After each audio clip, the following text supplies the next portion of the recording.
इस कहानी के अगले भाग को देखने के लिए चैनल को सब्सक्राइब करें और बेल आइकन दबा लें, जिससे हमारी नोटिफिकेशन आपको मिलती रहेगी।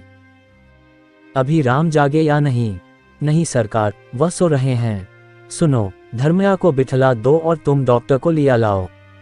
गंगाधर राव को आते देख धर्मया उठ खड़ा हुआ। बैठिए, कैसे आना हुआ? गंगाधर राव सोफा पर बैठ गए। आज मुहूर्त का निश्चय करते वरपक्ष वाले आ रहे हैं, कहा। जमींदार के चेहरे पर प्रसन्नता की रेखाएं खिंच गई। शाबाश, लगन हो तो ऐसी हो। अच्छी बात है, मुहूर्त का निर्णय करवा दीजिए। आप पधारिए। कहाँ? गंगाधर राव के सवाल का जवाब धर्मया ने नहीं दिया। वह पहले से ही जानता था कि इस प्रस्ताव का क्या उत्तर मिलेगा। फिर शांतम्मा को संतुष्ट करने के लिए ही उसने ये प्रस्ताव किया था। मेरे आने की क्या आवश्यकता है?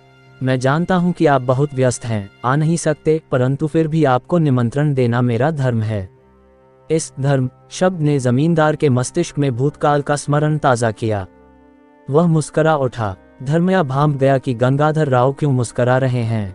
उसने सोचा कि जमींदार के सामने उस शब्द का प्रयोग करना उचित नहीं है। ठीक है, शादी में तो हर हालत में भाग लेना ही है। जमींदार ने कहा, आपको आपत्ति न हो तो राम को भेज दीजिए, उसकी तबीयत ठीक नहीं है। जमींदार ने कहा। क्यों? धर्मया ने पूछा। धर्मया के सवाल का जवाब जमींदार क्या देता? परीक्षाएं निकट आ गई है, न रात दिन जागने से तबीयत थोड़ी खराब हो गई है। कॉलेज नहीं जाते? नहीं। इतना कहकर जमींदार उठ खड़े हुए। मुझे कोई जरूरी काम है, आप शीघ्र मुहूर्त का निर्णय करवा दीजिए। मुझे सचमुच बड़ा आनंद हुआ है।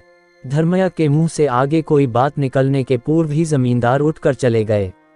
धर्मया के मन में राम को देखने और उससे परामर्श करने की बड़ी उत्कंठा थी, लेकिन उस विशाल महल में न मालूम राम किस कमरे में होगा और किसकी अभ्यर्थना करने से पता चल सकता है, उसकी समझ में न आया।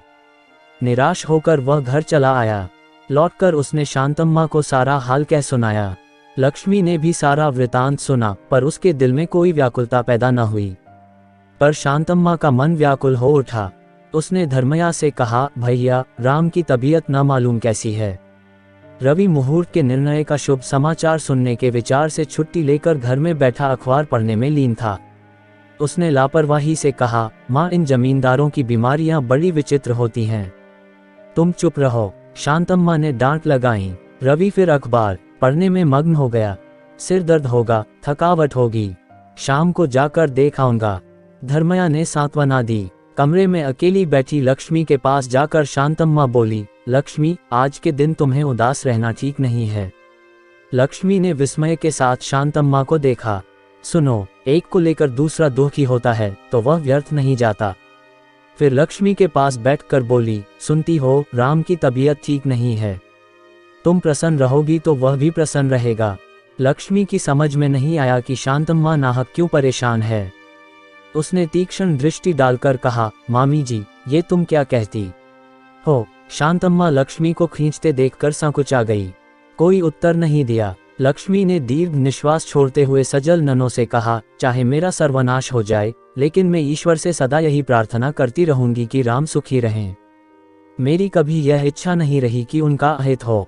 ये शब्द कहकर वह सिर झुकाए दुख को दबाने के लिए अपनी अंगुलियों से आंचल को मरोड़ने लगी। छी, मैंने यूं ही कह दिया। तुम क्यों दुखी होती हो बेटी? शांतम्मा ने अपने हाथ से लक्ष्मी के आंसुओं को पोंछते हुए समझाया। यौवन काल में मानव कल्पनाओं के जो महल खड़े करता है, वे बड़े ही विचित्र तथा कंटक रहित होते हैं। अपनी कल्पनाओं के विरुद्ध उपस्थित होने वाले अवरोधों के दृष्टिकोण से विचार करने का वह कभी प्रयत्न नहीं करता और न उत्साह ही दिखाता है। यदि प्रयत्न भी करता है तो रेखाओं के रूप में दिखने वाले वे प्रतिबिंब चकाचौंध करने वाली कल्पनाओं की ज्योति के समक्ष फीके प्रतीत होते हैं। बहुत समय तक रात दिन विचार एवं मंथन करके जो हवाई किले निर्मित किए जाते हैं, उन्हें आचरण में असंभव होने के कारण उनका निर्माता के कर्तव्य विमूढ़ हो जाता है। कुछ ऐसा ही राम के जीवन में हुआ, किंतु सत्य यह है कि टूटे हुए दर्पण में भी प्रतिबिंब दिखाई देता है। दर्पण के टूटने के पूर्व एक ही आकृति दिखती है, वही अब 4-5 प्रकार की विकृत आकृतियों के रूप में दर्शित होती है।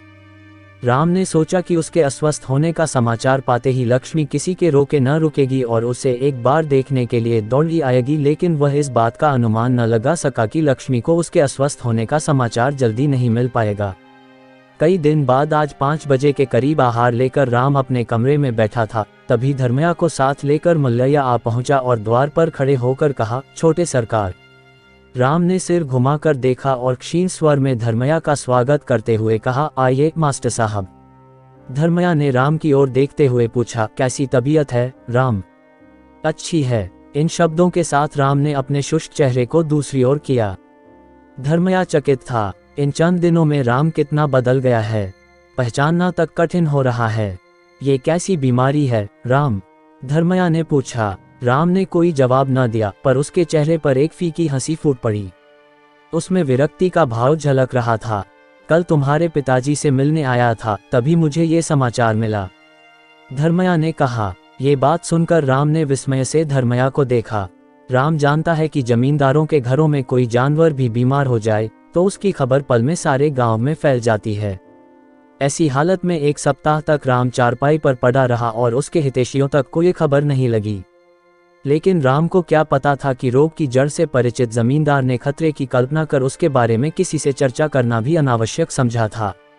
धर्मया ने कहा, लक्ष्मी को एक अच्छा संबंध मिल गया है। राम ने कराहते हुए कहा, कल ही हमने मुहूर्त का भी निर्णय किया है। वर मैट्रिक तक पढ़ा लिखा है। ये शब्द कहते धर्मया ने राम की ओर तीक्ष्ण दृष्टि डाली। उसे लगा कि राम उसकी बातों को सुन नहीं रहा है। उसने ये भी सोचा कि अन्यमनस्क होना शायद इस बीमारी का लक्षण हो। धर्मया ने उठते हुए कहा, बेटा अब मैं चलता हूँ। इस कहानी के अगले भाग को देखने के लिए चैनल को सब्सक्राइब करें और बेल आइकन दबा लें, जिससे हमारी नोटिफिकेशन आपको मिलती रहेगी।